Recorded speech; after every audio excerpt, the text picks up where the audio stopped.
ପ୍ରଥମ ସାମୁଏଲ ଅଧ୍ୟାୟ 30। ଏ ଉତ୍ତାରେ ଦାଉଦ ଓ ତାଙ୍କର ଲୋକମାନେ ତୃତୀୟ ଦିନରେ ସିକ୍ଲଗ ନଗରରେ ଉପସ୍ଥିତ ହେଲେ। ସେ ସମୟକୁ ଅମାଲେକୀୟ ଲୋକମାନେ ଦକ୍ଷିଣାଞ୍ଚଳ ଓ ସିକ୍ଲଗ ଆକ୍ରମଣ କରିଥିଲେ ଓ ସିକ୍ଲଗକୁ ଆଘାତ କରି ଅଗ୍ନିରେ ଦଗ୍ଧ କରିଥିଲେ।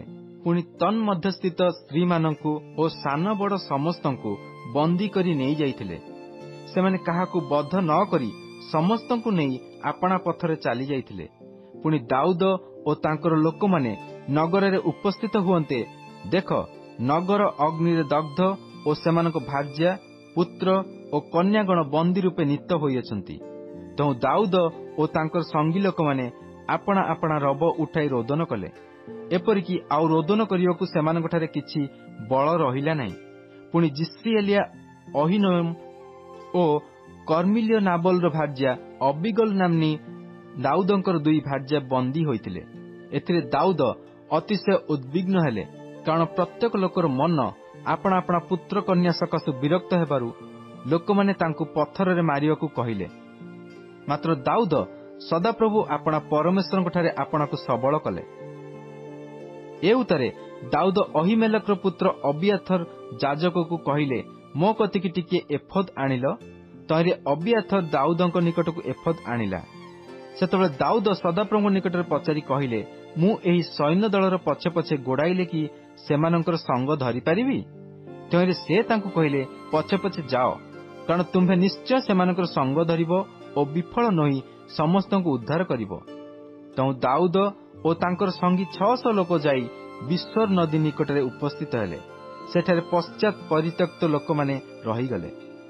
ମାତ୍ର ଦାଉଦ ଓ 400 ଲୋକ ପଛେ ପଛେ ଗୋଡ଼ାଇଲେ, କାରଣ 200 ଲୋକ ଏପରି କ୍ଳାନ୍ତ ହୋଇଥିଲେ ଯେ ସେମାନେ ବିଶ୍ୱର ନଦୀ ପାର ହୋଇ ନ ପାରି ପଛରେ ରହିଗଲେ।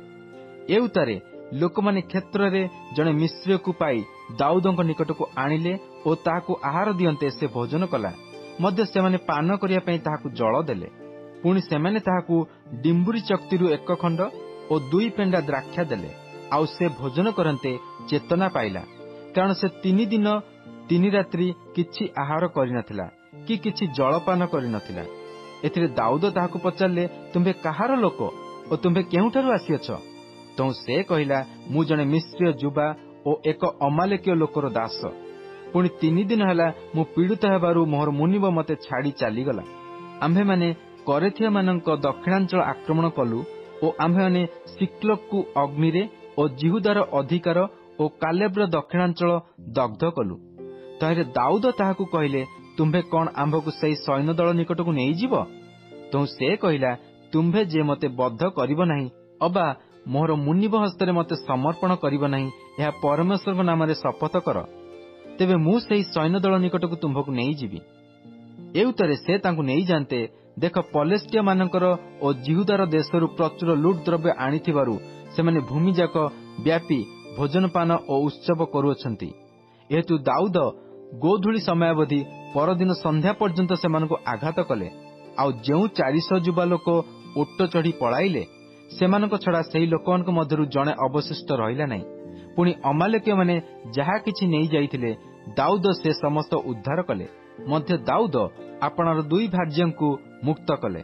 ପୁଣି ସେମାନଙ୍କର ସାନ କି ବଡ଼, ପୁତ୍ର କି କନ୍ୟା, ଲୁଟ୍ ଦ୍ରବ୍ୟ କି ଯାହା କିଛି ଅମାଲେକୀୟମାନେ ନେଇଥିଲେ ତହିଁରୁ କିଛି ଉଣା ହେଲା ନାହିଁ। ଦାଉଦ ସବୁ ଫେରି ପାଇଲେ। ଆଉ ସେମାନେ ନିଜ ପଶୁପଲ ଆଗେ ଆଗେ ଯେଉଁ ଅନ୍ୟ ଗୋମେସାଦୀ ପଲ ଅଡ଼ାଇ ନେଉଥିଲେ, ଦାଉଦ ସେସବୁ ନେଲେ। ପୁଣି ଲୋକମାନେ କହିଲେ, ଏ ଦାଉଦଙ୍କ ଲୁଟ୍ ଦ୍ରବ୍ୟ। ଏ ଉତ୍ତାରେ ଅତି କ୍ଳାନ୍ତ ହୋଇ ଦାଉଦଙ୍କର ପଛେ ପଛେ ଯାଇ ନ ପାରିବାରୁ ଯେଉଁ 200 ଲୋକଙ୍କୁ ସେମାନେ ବିଶ୍ୱର ନଦୀ ନିକଟରେ ରଖି ଯାଇଥିଲେ, ଦାଉଦ ସେମାନଙ୍କ ନିକଟକୁ ଗଲେ। ତେଣୁ ସେମାନେ ଦାଉଦଙ୍କୁ ଭେଟିବାକୁ ଓ ତାଙ୍କ ସଙ୍ଗୀ ଲୋକମାନଙ୍କୁ ଭେଟିବାକୁ ବାହାରିଲେ। ପୁଣି ଦାଉଦ ଲୋକମାନଙ୍କ ନିକଟବର୍ତ୍ତୀ ହୋଇ ସେମାନଙ୍କୁ କୁଶଳ ବାର୍ତ୍ତା ପଚାରିଲେ। ସେତେବେଳେ ଦାଉଦଙ୍କ ସଙ୍ଗରେ ଯେଉଁମାନେ ଯାଇଥିଲେ ସେମାନଙ୍କ ମଧ୍ୟରୁ ଦୁଷ୍ଟ ଓ ପାପାଧମ ମନୁଷ୍ୟ ସମସ୍ତେ ଉତ୍ତର ଦେଇ କହିଲେ, ସେମାନେ ଆମ୍ଭ ସଙ୍ଗରେ ଗଲେ ନାହିଁ। ଏଥିପାଇଁ ଆମ୍ଭେମାନେ ପ୍ରାପ୍ତ ଲୁଟ ଦ୍ରବ୍ୟରୁ ସେମାନଙ୍କୁ କିଛି ଦେବୁ ନାହିଁ। କେବଳ ସେମାନଙ୍କର ପ୍ରତ୍ୟେକ ଲୋକକୁ ତାହାର ଭାର୍ଯ୍ୟା ଓ ସନ୍ତାନ ସନ୍ତତି ଦେବୁ। ସେମାନେ ତାଙ୍କୁ ନେଇ ଚାଲି ଯାଆନ୍ତୁ। ଏଥିରେ ଦାଉଦ ସେମାନଙ୍କୁ କହିଲେ, ହେ ମୋହର ଭାତୃଗଣ, ଯେଉଁ ସଦାପ୍ରଭୁ ଆମ୍ଭମାନଙ୍କୁ ରକ୍ଷା କରି ଆମ୍ଭମାନଙ୍କ ପ୍ରତିକୂଳଗାମୀ ସୈନ୍ୟ ଦଳକୁ ଆମ୍ଭମାନଙ୍କ ହସ୍ତରେ ସମର୍ପଣ କଲେ। ସେ ଆମ୍ଭମାନଙ୍କୁ ଯାହା ଦେଇଅଛନ୍ତି ତାହା ନେଇ ତୁମ୍ଭମାନଙ୍କର ଏରୂପ କରିବା ଉଚିତ ନୁହେଁ। ପୁଣି ଏ ବିଷୟରେ ତୁମ୍ଭମାନଙ୍କର କଥା କିଏ ଶୁଣିବ? କାରଣ ଯୁଦ୍ଧକୁ ଗମନକାରୀ ଲୋକ ଯେପରି ଆପଣା ଅଂଶ ପାଇବ, ସାମଗ୍ରୀ ନିକଟରେ ରହିବା ଲୋକ ସେପରି ଅଂଶ ପାଇବ। ସେମାନେ ସମାନ ଅଂଶ ପାଇବେ। ପୁଣି ଦାଉଦ ସେହି ଦିନାବଧି ଇସ୍ରାଏଲ ନିମନ୍ତେ ଏହି ବିଧି ଓ ଶାସନ ସ୍ଥିର କଲେ। ତାହା ଆଜି ପର୍ଯ୍ୟନ୍ତ ଚଳୁଅଛି। ଏ ଉତ୍ତାରେ ଦାଉଦ ସିକ୍ଲଗରେ ଉପସ୍ଥିତ ହୁଅନ୍ତେ ସେ ବୈଥେଲ ଓ ଦକ୍ଷିଣାଞ୍ଚଳସ୍ଥ ରାମତ ଓ ଜତୀର ଓ ଅରୋଏର ଓ ସିଫମୋତ ଓ ଇଷ୍ଟିମୋୟ, ରାଖଲ ଓ ଜିରୋହେମଲିୟମାନଙ୍କ ନଗର ଓ କେନିୟମାନଙ୍କ ନଗର ଓ ହର୍ମା ଓ କୋରାସନ ଓ ଅଥାକ ଓ ହିବ୍ରୋନ ଓ ଯେ ସ୍ଥାନରେ ଦାଉଦଙ୍କର ଓ ତାଙ୍କ ଲୋକମାନଙ୍କର ଗମନାଗମନ ହୋଇଥିଲା, ସେହି ସମସ୍ତ ସ୍ଥାନସ୍ଥିତ ଆପଣା ମିତ୍ର ଜିହୁଦାର ପ୍ରାଚୀନ ବର୍ଗଙ୍କ ନିକଟକୁ ଲୁଟିତ ଦ୍ରବ୍ୟରୁ କିଛି କିଛି ପଠାଇ କହିଲେ, ଦେଖ, ସଦାପ୍ରଭୁଙ୍କ ଶତ୍ରୁମାନଙ୍କଠାରୁ ଲୁଟିତ ଦ୍ରବ୍ୟ ମଧ୍ୟରୁ ତୁମ୍ଭମାନଙ୍କ ନିମନ୍ତେ ଏହି ଭେଟି।